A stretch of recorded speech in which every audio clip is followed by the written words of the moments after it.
সময় কম, কাজের চাপ বেশি, তবুও মনটা কেমন যেন একটু ছুটি চায়। আপনি যদি সময়ের অভাবে দূরে কোথাও ঘুরতে যেতে না পারেন, কিন্তু মনে হয় না একটু বিশ্রাম দরকার, একটু প্রকৃতির ছোঁয়া দরকার, তাহলে চলে যেতে পারেন একদম কাছেই গাজীপুরের ভাওয়াল অঞ্চলে। ঢাকার এত কাছেই আছে এমন এক জায়গা যেখানে এখনো বেঁচে আছে শত বছরের শালবনের সৌন্দর্য, পাখির ডাক, নীরব সকাল আর মন ভরিয়ে দেওয়া প্রশান্তি। আর এই প্রকৃতির কোলে যদি একটা রাত কাটাতে ইচ্ছা করে, তাহলে পুরো ভাওয়াল অঞ্চল জুড়েই রয়েছে অসংখ্য সুন্দর সুন্দর রিসোর্ট। তবে এই সবের মাঝে আমাদের দেখা যেই রিসোর্টটা আমাদের সবচেয়ে বেশি মুগ্ধ করেছে তা হলো সারাহ রিসোর্ট। এই অক্টোবরে আমরা ঘুরে এলাম সেখান থেকে। আজকের ভ্লগে আপনাদের নিয়ে যাচ্ছি সেই অভিজ্ঞতার ভিতর। কি কি আছে এখানে, কেমন পরিবেশ, আনুমানিক খরচ, আর যদি আসেন আপনার দিনটি কেমন কাটতে পারে। চলুন শহরের শব্দ, ধুলো, তারা এইসব পেছনে ফেলে প্রবেশ করি শালবনের নির্জন পথে, আর শুরু হোক সারাহ রিসোর্ট এক্সপেরিয়েন্স।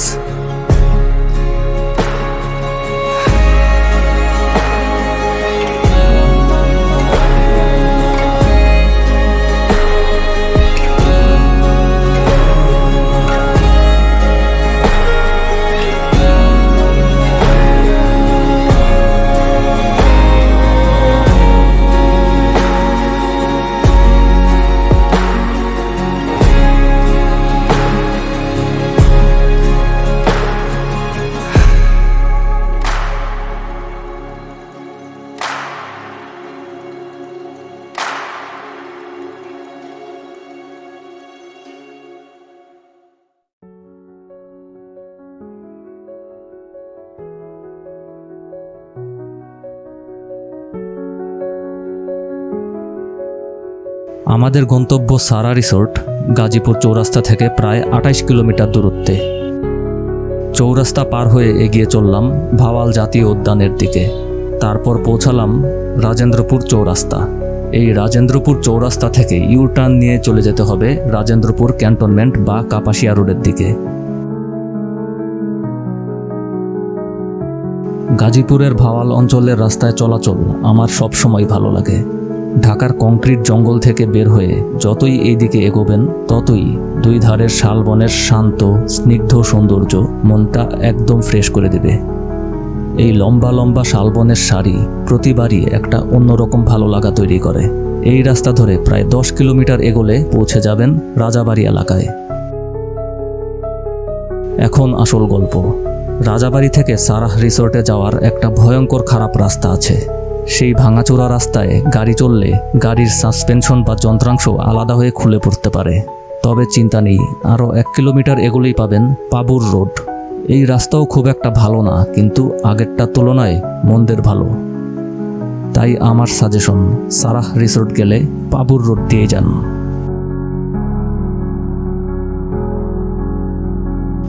রাস্তা যেমনই হোক, দুই ধারের লম্বা সারিবদ্ধ শালগাছের পাতার ফাঁক দিয়ে সূর্যের আলোর খেলা দেখতে দেখতে আমরা পৌঁছে গেলাম সারাহ রিসোর্টে। আর মেইন গেট দিয়ে ঢুকতেই পাশে পেয়ে গেলাম রিসিপশন।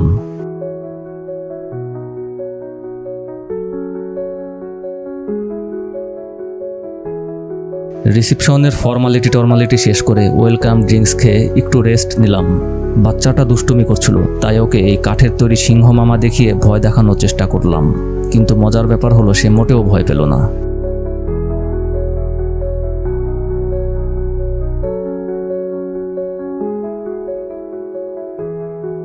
তারপর রিসিপশন থেকে বের হয়ে পাশের খোলা জায়গায় একটু বসে রেস্ট নিচ্ছিলাম। এই ফাঁকে ড্রোন উড়িয়ে রিসোর্টের একটা ম্যাপও করে নিলাম। ড্রোনের চোখে ধরা পড়ল সরল শান্তির এক কোমল ছবির মতন এই জায়গা। সবুজে ঘেরা এক আলাদা দুনিয়া। সারাহ রিসোর্ট প্রায় 70 একর জায়গা জুড়ে বিস্তৃত।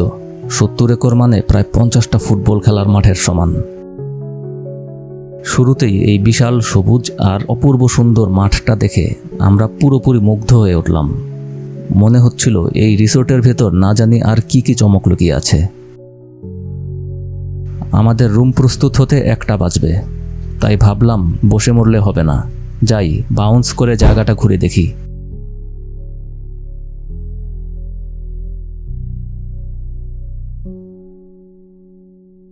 পরিবার সহ বাগি কারে চেপে রিসোর্ট দর্শনে বেরিয়ে পড়লাম।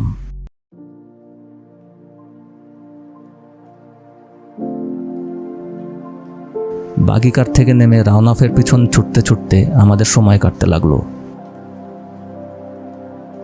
রাউনাফ এত পাতলা আর ছিপছিপে যে সে বাঁশের ফাঁক দিয়ে নির্বিঘ্নে ঘুরে বেড়াচ্ছে, আমরা কিন্তু তার সাথে তাল মেলাতে পারছি না।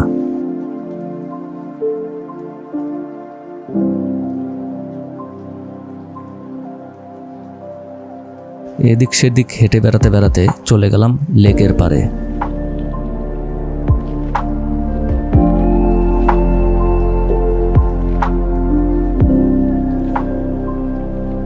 দুপুরের রোদ চারিদিকে যেন নীরব আগুন ছড়িয়ে রেখেছে। তবে সেই তাপের মাঝেই লেকের জল ছুঁয়ে আসা মৃদু বাতাস এক টুকরো পরম শান্তি এনে দিল। আর সেই মুহূর্তে ঠিক করলাম রুমের 4 দেয়াল নয়, এই লেক পাড়ের বাতাসেই আজকের দুপুর কাটুক।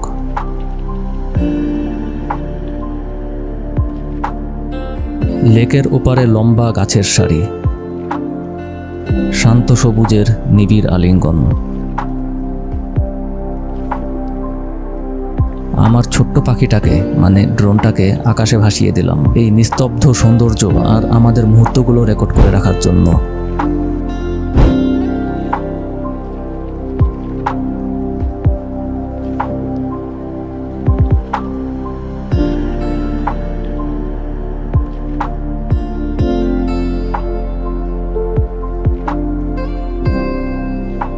বউয়ের সাথে স্ট্র্যাটেজিক প্ল্যানিং মিটিংটাও সেরে ফেললাম, কিভাবে এত বড় রিসোর্টের সব জায়গা সুন্দরভাবে ঘুরে দেখা যায় সেটার মাস্টার প্ল্যান।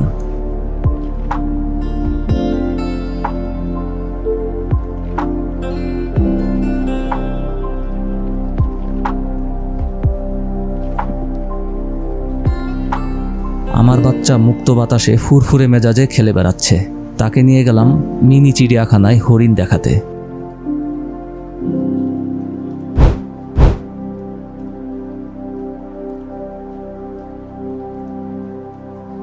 হরিণের দল দেখে আমার রাউনাফ খুব খুশি হয়ে আবদার করলো তাকে সেখান থেকে একটা বাচ্চা হরিণ কিনে দিতে।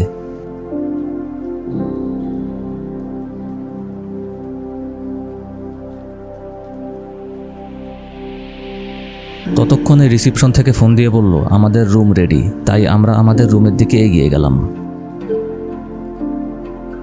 আমাদের বুকিং ছিল রাজা ভিউ টাওয়ারের টপ ফ্লোরে, সুপিরিয়র টপ কিং। লিফটে উঠে সোজা চলে গেলাম 10 তলায় আমাদের রুমে। রুমে ঢুকেই ওয়াও মোমেন্ট, ডান দিকে ছিল অ্যাবস্ট্রাক্ট পেন্টিং। সত্যি বলতে এই ধরনের ছবির আগামাথা আমি কিছুই বুঝি না, তবে একটা ব্যাপার বুঝেছি, রুমের পুরো ইন্টেরিয়র কিন্তু দারুণ অ্যাস্থেটিক। ফুল বোর্ড প্যাকেজ মানে বুফে, ব্রেকফাস্ট, লাঞ্চ আর ডিনার সহ এই রুমের ভাড়া পড়েছিল 18,000 টাকা। বাথরুমটাও খুব আধুনিক। বাথরুমে প্রয়োজনীয় সব টয়লেট্রিজের পাশাপাশি রয়েছে পর্যাপ্ত আয়না। ভালোই হলো, আমি খেয়াল করেছি আয়নার অপশন বেশি থাকলে আমার গৃহিণী বিশেষ খুশি হয়। সাজুগুজু করার জন্য এই আয়না প্রতিটা মেয়েরই একটা মাস্ট হ্যাভ জিনিস। মিনি ফ্রিজ দেখে একটু হতাশ, পুরো খালি ফ্রিজ, 1-8টা চকলেট বা ড্রিঙ্কস দিলে দিতেই পারত। পাশেই ছাতা, জায়নামাজ, লকার, জুতা রাখা। তবে এই রুমের সবচেয়ে ভালো লেগেছে এই গ্লাস ওয়াল কর্নার সিটিং। এর মাঝে বাইরে শুরু হলো টিপ টিপ বৃষ্টি, আর এমন আবহাওয়ায় বিছানা শুয়ে পা নাচানো ছাড়া আর কিছু করারও থাকে না।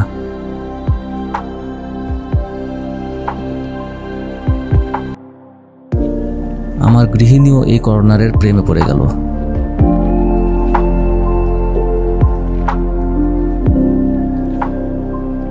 এই বৃষ্টি স্নাত দুপুরে সে 2 জনের জন্য 2 কাপ চা বানিয়ে এনে আদর্শ বউয়ের দায়িত্ব পালন করল।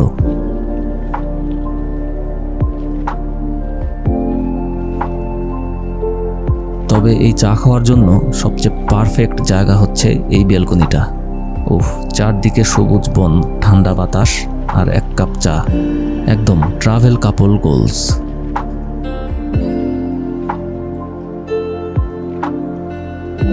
চারপাশে সবুজ অরণ্য, মাথার উপর খোলা আকাশ, হাতে এক কাপ চা, আর পাশে একমাত্র বউ। এই চারটির মায়াবী কম্বিনেশনে যেন সময় থমকে গেল। এই বারান্দায় আমাদের কেটেছে কিছু অসাধারণ, শান্ত, পরিপূর্ণ মুহূর্ত। বারান্দা থেকে নিচে ডান দিকে তাকালে দেখা যায় পানির মাঝে ভাসমান সুন্দর একটা গোল স্টেজ। সকালে নাকি এই পানিতে শাপলা লিলি ফুল ফুটে। এরপরেই আছে ওয়াটার লজ, তারপর লেক, তারপর সবুজ মাঠ, গাছপালা।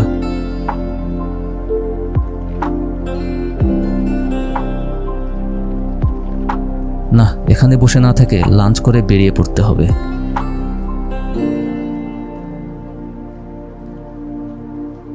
এই ছিল আমাদের রুম ট্যুর। আমরা মোট 3টি রুম নিয়েছিলাম। আপুর পুল ভিউ রুমটি কেমন ছিল চলুন দেখে আসি। এই পুল ভিউ রুমের সবকিছুই আমাদেরটার মতনই, শুধু পার্থক্য এখান থেকে সুইমিং পুলের ভিউ দেখা যায়।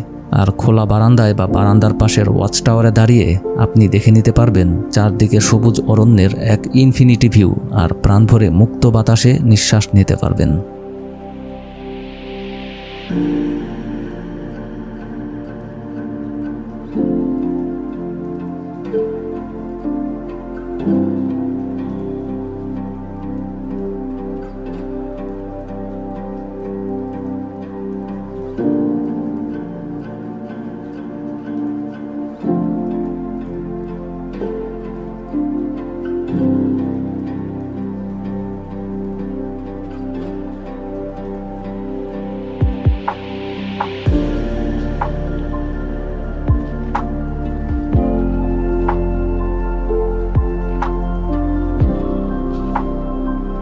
বাতাস খাওয়া হয়েছে অনেক, এখন লাঞ্চ করার পালা।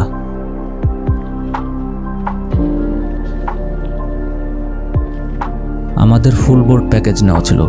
রুম ভাড়া, ব্রেকফাস্ট, লাঞ্চ আর ডিনার মিলে প্রতি রুমের জন্য গুনতে হয়েছে 18,000 টাকা।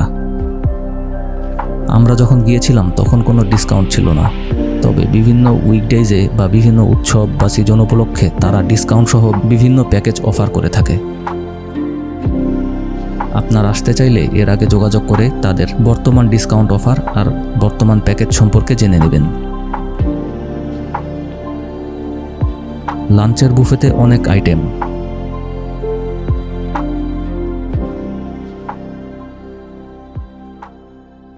আমি খাদক স্টাইলে অল্প অল্প করে সব ট্রাই করলাম। Test surprisingly good. মেইন ডিশের পর ডেজার্ট খেয়ে বেরিয়ে পড়লাম বাইরে ঘুরে দেখতে।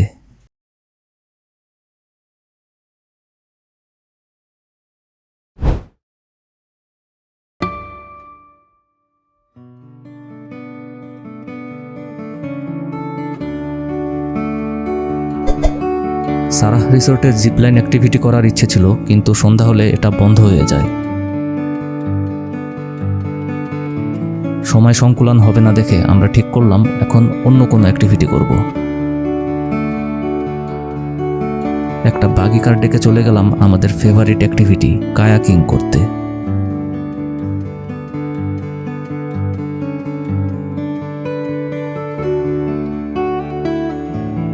আমি আর আমার বউ একসাথে বহুবার কায়াকিং করেছি, কিন্তু এইবার ছিল একদম নতুন প্লট টুইস্ট, বাচ্চাকে নিয়ে কায়াকিং। বোটিং লেকে পৌঁছেই দেখি একটা কায়াকও ফ্রি নেই।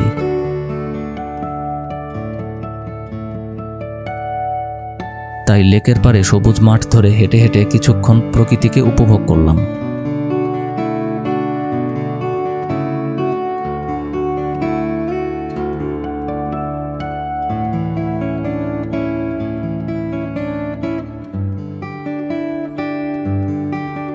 কিছু সময় পর একটা কায়াক লেকে ফিরল, আর আমরা দেরি না করে পিচ্চিকে নিয়েই তাতে চড়ে বসলাম। শুরু হলো আমাদের ফ্যামিলি কায়াক অ্যাডভেঞ্চার। বোট আসতেই প্রশ্ন, এত ছোট বোটে বাচ্চা নিয়ে ওঠা কি ঠিক হবে? যদি বোট উল্টে যায়, তাও আবার লাইফ জ্যাকেট ছাড়া? এসব শুনে বউকে বললাম হেলেন কেলরের dialogue, life is either a daring adventure or nothing at all. ভয় নেই, এই লেকটা কৃত্রিমভাবে তৈরি, আর এর গভীরতা 5 থেকে 5.5 ফিটের বেশি হবে না। এদিকে আমার উচ্চতা আছে প্রায় 6 ফিট।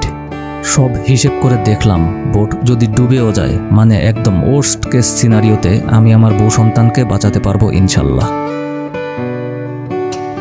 এই ভরসায় আমরা আনন্দের সাথে 2 মাথাওয়ালা বৈঠা বা কায়াক প্যাডেল বাইতে লাগলাম। আমার রাওনাফের জন্য এই অভিজ্ঞতাটা একদমই নতুন। এমনিতে সে নৌকায় বা পানিতে খুব ভয় পায়, কিন্তু বাবা মায়ের মাঝে বসে তার পানি হাতানো, বকবক করা আর দুষ্টুমি মার্কা কর্মকাণ্ড দেখে মনে হচ্ছিল না সে কোনো ভয় আছে। কিছুক্ষণ এদিক সেদিক ভেসে বেড়ালাম, তারপর ফেরার পথ ধরলাম। সন্ধ্যা নেমে এসেছে। সন্ধ্যা হয়, চারিদিকে মৃদু নীরবতা। এখন ফিরে যেতে হবে। অনেককে দেখি কায়াকিং করতে ভয় পেতে।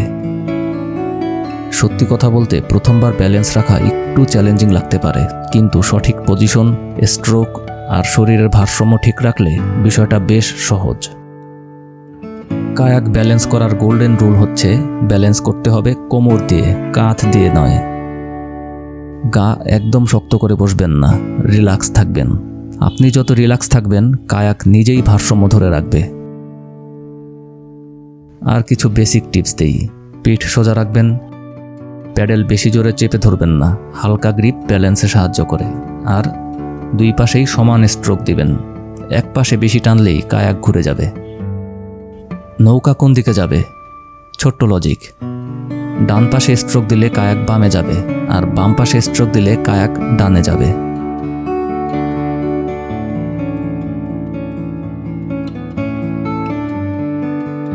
আমার বকবক শুনে মনে হতে পারে, উফ কত রুল।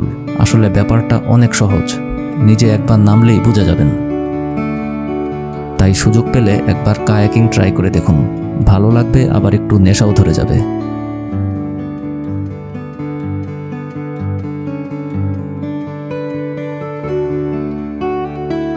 কায়াকিং শেষ করে আমরা চলে গেলাম সুইমিং করতে। সুইমিং পুলের রিসেপশনটা বেশ বড়। ভেন্টিলেশন ব্রিক ওয়াল দিয়ে ডিজাইন করা দেয়াল, সুন্দর বসার জায়গা আর সফট লাইটিং, সব মিলিয়ে সুন্দর একটা পরিবেশ।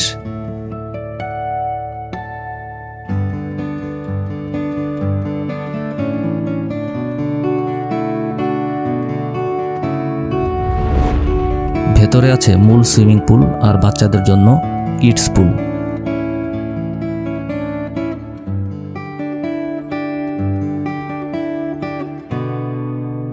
রিসোর্টটা যত বিশাল, সেই অনুপাতে সুইমিং পুলটাকে এত বড় মনে হলো না, তবে আমাদের জন্য এনাফ।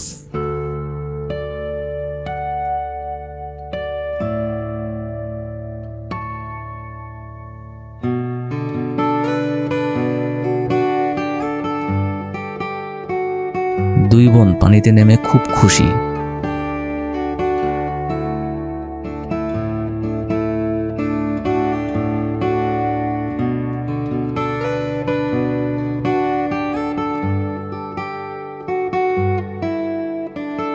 সুইমিং পুলে নামলে একটা সমস্যায় পড়ে যাই, সেটা হলো বাচ্চারা একবার পানিতে নামলে সেখান থেকে আর উঠতেই চায় না। বোঝাও, অনুরোধ করো, প্রতিশ্রুতি দাও, হুমকি দাও, কিছুই কাজ আসে না। তাদের পানি থেকে ডাঙায় ওঠাতে রীতিমতো যুদ্ধ করতে হয়। কিন্তু আমি তো আর এখন বাচ্চা না। আমার কর্তব্য আদর্শ অভিভাবকের মতন শাসন করে সবাইকে বের করে আনা, যাতে ঠান্ডা না লাগে। কিন্তু মহাবিপদ হলো, আমি নিজেই পানিতে নেমে শিশুর মতন আনন্দে ভাসতে থাকি, আর উঠতে ইচ্ছা করে না। তখন অভিভাবক আমি আর আমার ভেতরে ছোট্ট শিশুর মধ্যে দ্বন্দ্ব বেশ জমে ওঠে।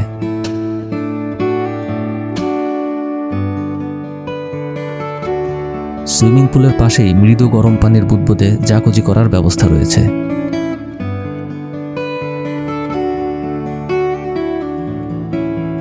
কিছুক্ষণ সেখানে বসে থেকে শরীরে মাসাজ নিয়ে বের হলাম সুইমিং পুল থেকে।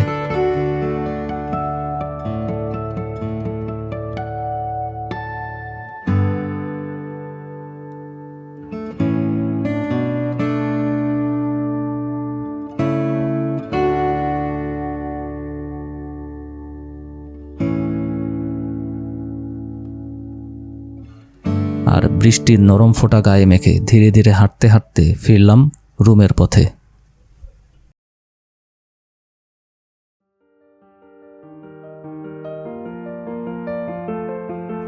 এই ব্যাংকটাও মনে হয় সারা রিসোর্ট ঘুরতে এসেছে। এবার আমরা বের হয়েছি ডিনার করতে।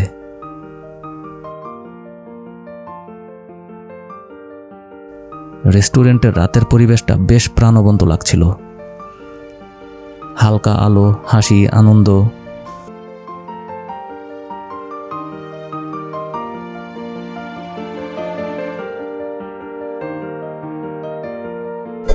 বুফেতে নানা রকম খাবারের অপশন ছিল, কিন্তু খাবার নয়, আমার মনোযোগ চলে গেল অন্যদিকে। দেখি ডিনারের সাথে লাইভ মিউজিকের আয়োজন, আর সেই স্টেজ মিউজিকের তালে তালে আমার বাচ্চা নেচে নেচে পারফর্ম করছে। ওকে সেখান থেকে সরানোই যাচ্ছিল না। রাওনাফের এক কথা, যেহেতু আজ আমার জন্মদিন, আমি আজ যা খুশি তাই করব। আজ ওকে বাধা দেওয়ার প্রশ্নই আসে না।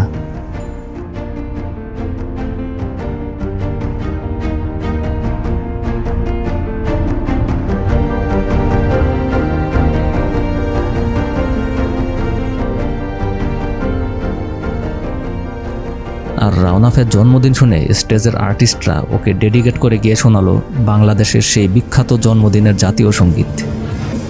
চলুন সেই সুন্দর মুহূর্তটুকু একটু শুনে আসি।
পিচ্চির পেছনে ঘুরতে ঘুরতে খেতেই ভুলে গিয়েছিলাম।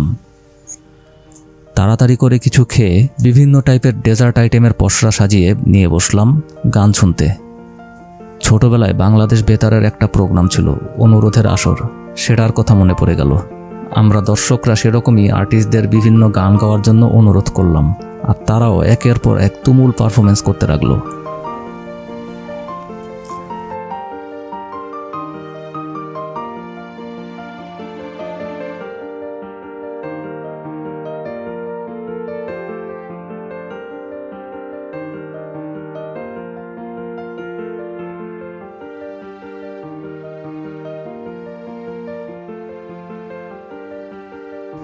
এক সময় দেখলাম পেটে আর জায়গা নেই, আর অতিরিক্ত খাওয়া দাওয়াও কোনো ভালো কাজ না, তাই সেখান থেকে বের হয়ে গেলাম। এবারের মিশন হেঁটে হেঁটে রাতের সারাহ রিসোর্ট ঘুরে দেখব। এতে ঘোরাও হবে, সেই সাথে হাঁটার ফলে পেটের খাবার হজম করতেও পরিপাকতন্ত্রের সাহায্য হবে। হাঁটতে হাঁটতে চোখে পড়ল ওদের টর নামক ব্র্যান্ডের বেশ বড় একটা শোরুম। ভিতরে ঢুকে দেখি জামা কাপড়, শার্ট, প্যান্ট, সালোয়ার কামিজ, গেঞ্জি, জুতা, মোজা প্রায় সব কিছুই মজুদ আছে এখানে। ভাগ্য ভালো এখন রাওনাফ সাথে নেই, না হলে তাকে এখান থেকে আরেকটা পুতুল কিনে দিতে হতো। এখানে এসে জানতে পারলাম সারাহ রিসোর্ট হচ্ছে ফর্টিস গ্রুপের রিসোর্ট বিজনেস ইউনিটের অংশ, আর এই টর হচ্ছে ওদের নিজস্ব ব্র্যান্ড, আর তাদের ফ্যাক্টরির উৎপন্ন প্রোডাক্ট বিক্রি করার ফরওয়ার্ড লিঙ্কেজ হচ্ছে এই টর ব্র্যান্ড। আমার কাছে বেশ ভালো লেগেছে ব্যাপারটা। অনেক প্রোডাক্টেই দেখলাম 50% ডিসকাউন্ট লেখা। সত্যি বলতে কি প্রথমে ভাবলাম উফ দারুণ অফার, কিন্তু পরে মনে হলো হয়তো এটা তাদের কোনো প্যারেনিয়াল ডিসকাউন্ট মার্কেটিং স্ট্র্যাটেজি, যেটা সারা বছর থাকে, মানে সব সময়ই ছাড়। তাছাড়া প্রোডাক্টের দামও মোটামুটি রিজনেবল মনে হয়েছে আমার কাছে। যাই হোক, রাতের রিসোর্ট ভ্রমণ আর রুমে ঢুকে একটা শান্তির ঘুমের পর সকালে উঠেই আমার রাওনাফের জন্মদিন উদযাপনের প্রস্তুতি নেওয়া শুরু করলাম। পিচ্চিটা দেখতে দেখতেই বড় হয়ে যাচ্ছে। আপনাদের সবার কাছে ওর জন্য দোয়া করার ছোট্ট দরখাস্ত রইল। রাওনাফ জন্মদিনকে নিয়ে একদম এক্সাইটেড। তার অনেক প্ল্যান, সাদা ড্রেস পরবে, মোমবাতি নেভাবে।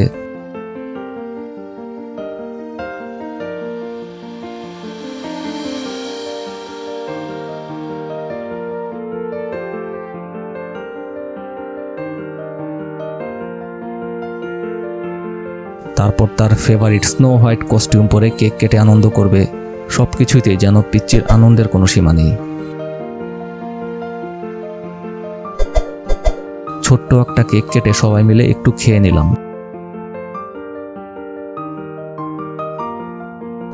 আর তারপর আমরা চলে গেলাম বাফেট ব্রেকফাস্টের দিকে। ঢুকতেই চোখে পড়ল লাইভ কিচেন কাউন্টারে এক ভদ্রলোক ডিম ভেজে দিচ্ছেন। ডিম ভাজতে ভাজতে তার অবস্থা খারাপ, আর সামনে খালি প্লেট হাতে সবাই শান্তভাবে সিরিয়াল ধরে দাঁড়িয়ে আছে ডিমের অপেক্ষায়।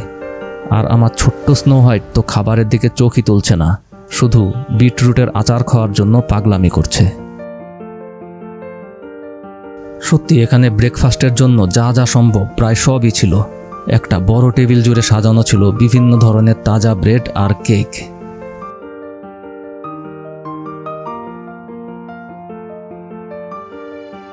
এর পাশাপাশি খিচুড়ি, পরোটা, ডাল, সবজি, বিফ ডাল, নুডলস, পাস্তা, প্যানকেক সব ধরনের খাবারই ছিল।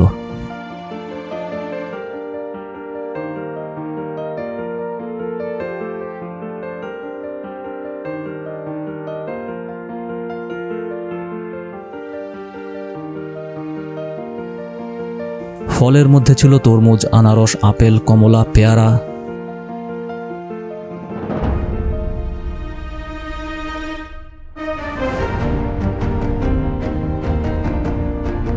আমি আমার পছন্দ মতন অল্প অল্প করে প্রায় সব কিছুই ট্রাই করলাম।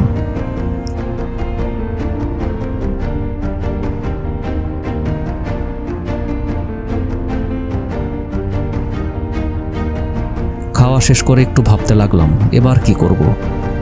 কায়াকিং তো গতকাল একবার করেছি, লেকে বোটিংও এক অপশন। তাছাড়া রিসোর্টে আছে tree top climbing, zip line আর আর্চারির মতন অ্যাডভেঞ্চার অপশন। বিলিয়ার্ড, টেবিল টেনিসও আছে। তবে আসল দ্বন্দ্ব হচ্ছে আগে জিপ লাইন নাকি সাইক্লিং। শেষমেশ বের হয়ে পড়লাম একটা সাইকেল নিয়ে। এবার আমার ইচ্ছা মতন রিসোর্ট ঘুরে দেখব, যেখানে খুশি সেখানেই যেতে পারবো। এই সাইকেল ভাড়া করেছিলাম 150 টাকা দিয়ে, কিন্তু এই সাইকেল দিয়ে যে পরিমাণে ঘোরাঘুরি করেছি আমার পয়সা পুরোটাই উসুল হয়েছে। আপনি চাইলে 2 জন বা 3 জনের জন্য ডবল বা ট্রিপল রাইডার সাইকেলও ভাড়া করতে পারেন, যাতে পুরো পরিবার একসাথে রিসোর্টের সৌন্দর্য উপভোগ করতে পারবেন। কিন্তু আমার লক্ষ্য ছিল একটাই, দ্রুত নিজের মতন করে পুরো রিসোর্টের আনাচে কানাচে এমন সব জায়গায় পৌঁছানো যা সাধারণভাবে কেউ নাও যেতে পারে। ঘুরতে ঘুরতে দেখি আমার স্নো হোয়াইট সবুজ প্লেগ্রাউন্ডে ছোটাছুটি করছে।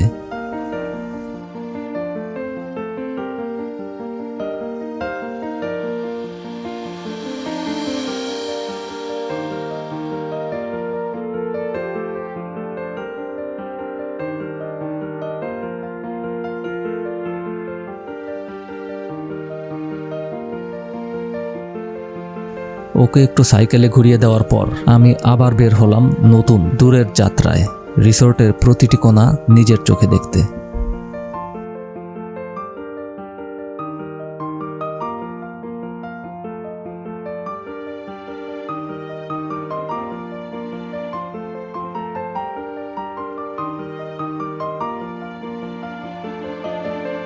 সাইকেল থামিয়ে একটু লেকের পাড়ে দাঁড়ালাম। লেকের ওপারে থাকা একটা সাদা বাড়ির দিকে চোখ আটকে গেল। দূর থেকে দেখতে অপূর্ব লাগছিল। তখনই ঠিক করলাম এবার ওই বাড়িটা কাছ থেকে দেখে আসব। কিন্তু সেখানে যেতে হলে পুরো লেক ঘুরে বেশ লম্বা পথ পাড়ি দিতে হবে। তবে চিন্তার কোনো কারণ নেই, আমার এই দ্বিচক্রযান্ত সাথে আছেই। এদিকের শেষ দিকে দেখা মিলল প্রচুর পেঁপে আর কলা গাছের। আমার ধারণা এটা হয়তো রিসোর্টের নিজেদের ফলের বাগান। এখানকার ফলই অতিথিদের সার্ভ করা হয়। বিশাল লেকের কোল ঘেঁষে তৈরি এই বাড়িগুলো দেখলে ভালো লাগা না লেগে উপায় নেই।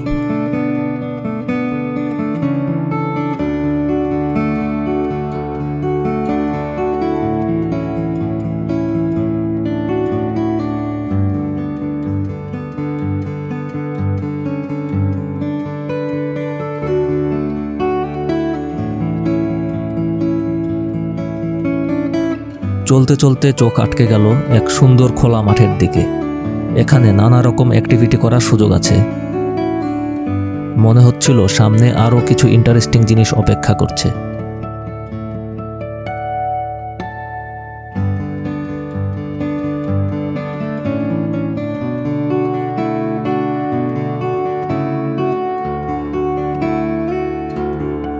যা ভাবলাম ঠিক তাই।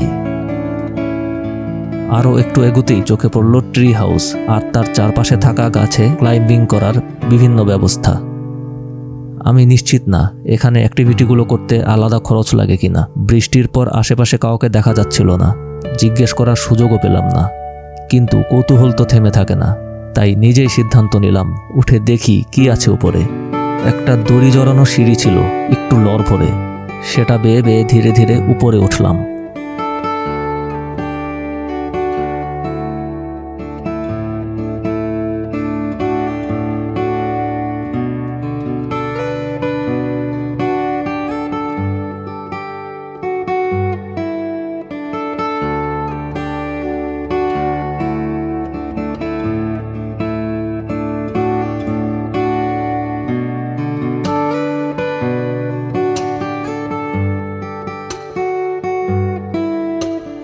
হাইটোফোবিয়া বা উচ্চতার ভয় আমার নেই, তবুও উপরে উঠে নিচের দিকে তাকাতেই একটু ভয় লাগছিল। তাই বেশি পাকনামি না করে আবার নিচে নেমে এলাম। সময় থাকলে এই গাছের উপর বসে কিছুক্ষণ কাটানো যেত, দারুণ একটা অভিজ্ঞতা হতো। কিন্তু আমার হাতে বেশি সময় ছিল না। এই লেকের নাম লেক রেহান। লেকের ধারে হাঁসের দল অলস ভঙ্গিতে সময় কাটাচ্ছিল। বৃষ্টির পরের আবহে যেন তারা বৃষ্টি বিলাসে মেতে আছে। আমারও ইচ্ছে হচ্ছিল তাদের সাথে ঠিক সেভাবেই লেকের পাড়ে বসে থাকতে, কিন্তু এই হাঁসের দলের মতন আমার হাতে এতটা সময় নেই। আর আপনারা যদি একদিনের জন্য এখানে ঘুরতে আসেন, আপনাদের হাতেও নাও থাকতে পারে। তবে যারা সময় নিয়ে আসবেন তাদের জন্য সারাহ রিসোর্টে রয়েছে অসংখ্য অপশন। চাইলে এখানে বাস্কেটবল খেলতে পারেন, লেকের ধারে দোলনায় বসে দোল খেতে পারেন, আর যদি একটু নিরিবিলি সময় চান তাহলে এই কাঠের জেটিতে বসে বড়শি ফেলে মাছ ধরতে পারেন।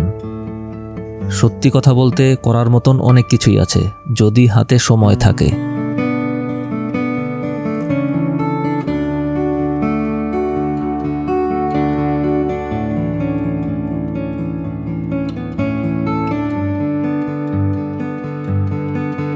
আমি আবার সাইকেলে চেপে দ্রুত প্যাডেল মারতে শুরু করলাম আর এক নজরে দেখে নিচ্ছিলাম রিসোর্টের যত সম্ভব জায়গা।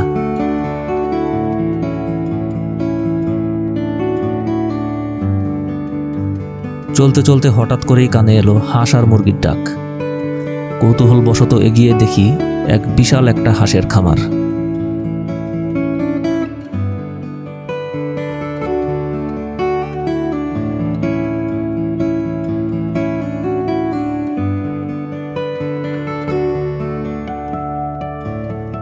সারাহ রিসোর্টে সময় কাটানোর, থাকার আর এক্সপ্লোর করার অপশনের যেন শেষই নেই। এটা হলো লেক সাইড ভিলা। শান্ত পরিবেশ পছন্দ হলে থাকার জন্য অসাধারণ একটি জায়গা, আর প্রাকৃতিক কাজও এখানে এস্থেটিকভাবে সারতে পারবেন। সামনের এই দুটি সুন্দর ছোট বাড়ির মতন যে স্ট্রাকচার দেখছেন, এগুলো আসলে ওয়াশরুম। একটি মেল আর একটি ফিমেল অতিথিদের জন্য আলাদা। অনেক দিন পর সাইকেলে উঠলাম, আর এমন সুন্দর পরিবেশে উদ্দেশ্যবিহীনভাবে সাইকেল চালিয়ে ঘুরে বেড়ানো দারুণ উপভোগ করছিলাম।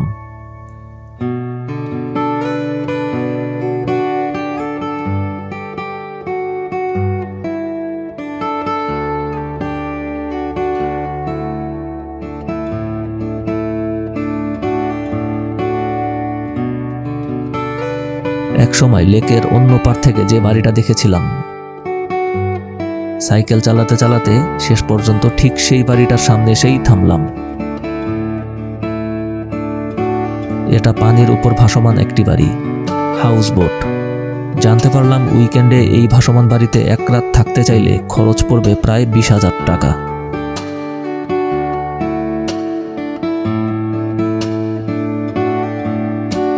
একা একাই তো অনেক ঘোরা হলো, এবার মেয়েকে নিয়ে কাটাই বাকি সময়টুকু। এখন ভাবছিলাম জিপ লাইন অ্যাক্টিভিটি করব, কিন্তু আমার বাচ্চা জোর করেই বলল যে সে নৌকায় চড়বে। তাই ওকে নিয়ে চলে গেলাম কিডস বোটিং জোনে। জায়গাটা সত্যিই অনেক সুন্দর।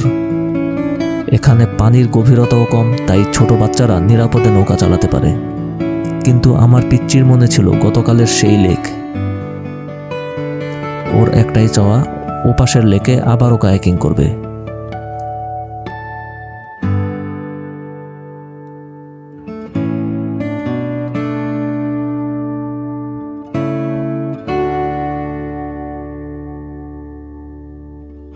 শেষ পর্যন্ত বাচ্চাদের ইচ্ছাই তো সবার আগে, তাই আমরা আবার চলে গেলাম কায়াকিং করতে।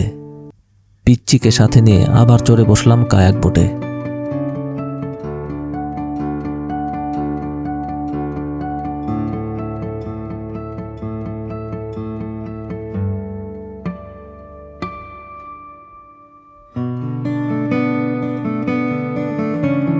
এবার নানা ভাই আর বাবার মাঝে বসে সে আরো বেশি উপভোগ করছিল কায়াক রাইডটা।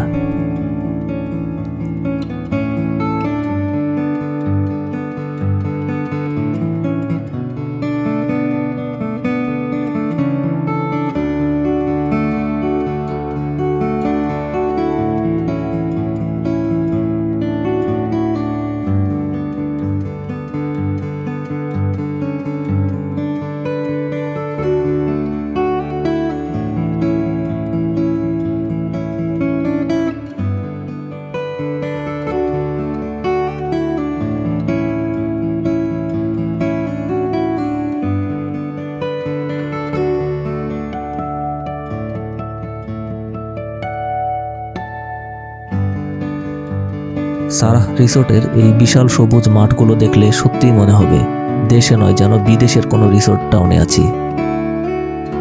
এখানে চাইলে দিনের বেলায় আকাশে ঘুড়ি উড়াতে পারবেন, রাতের বেলায় ফানুস উড়াতে পারবেন। আমি বাচ্চাকে নিয়ে খালি পায়ে সেই নরম ঘাসে হাঁটলাম। সত্যি বলতে মাটি আর ঘাস, এই প্রকৃতির সাথে আজকাল বাচ্চাদের তেমন যোগাযোগই নেই। আমাদেরই উচিত তাদের এই প্রকৃতির সাথে বন্ধুত্বটা করিয়ে দেওয়া।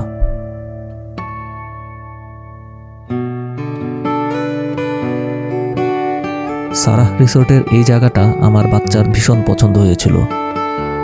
এই খাটে শুয়ে সে দোলনার মতন দুলতে পারছিল। বাচ্চা থেকে বড় সকলের জন্যই কতটা থটফুল একটা স্পট।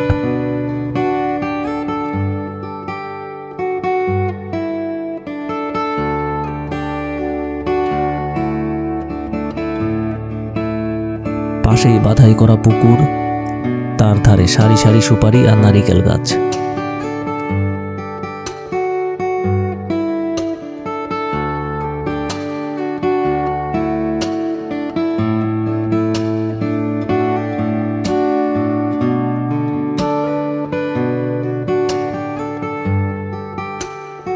এমন পরিবেশে সময় যেন থেমে যায়।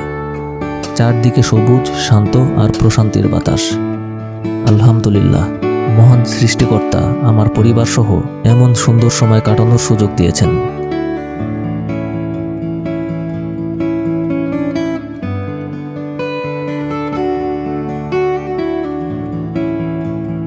সৃষ্টিকর্তার কাছে চাওয়া তিনি যেন সব সময় আমাদের সবার জীবনে এমন শান্তি, সুখ আর একসাথে কাটানো মুহূর্তগুলো বৃদ্ধি করে দেন।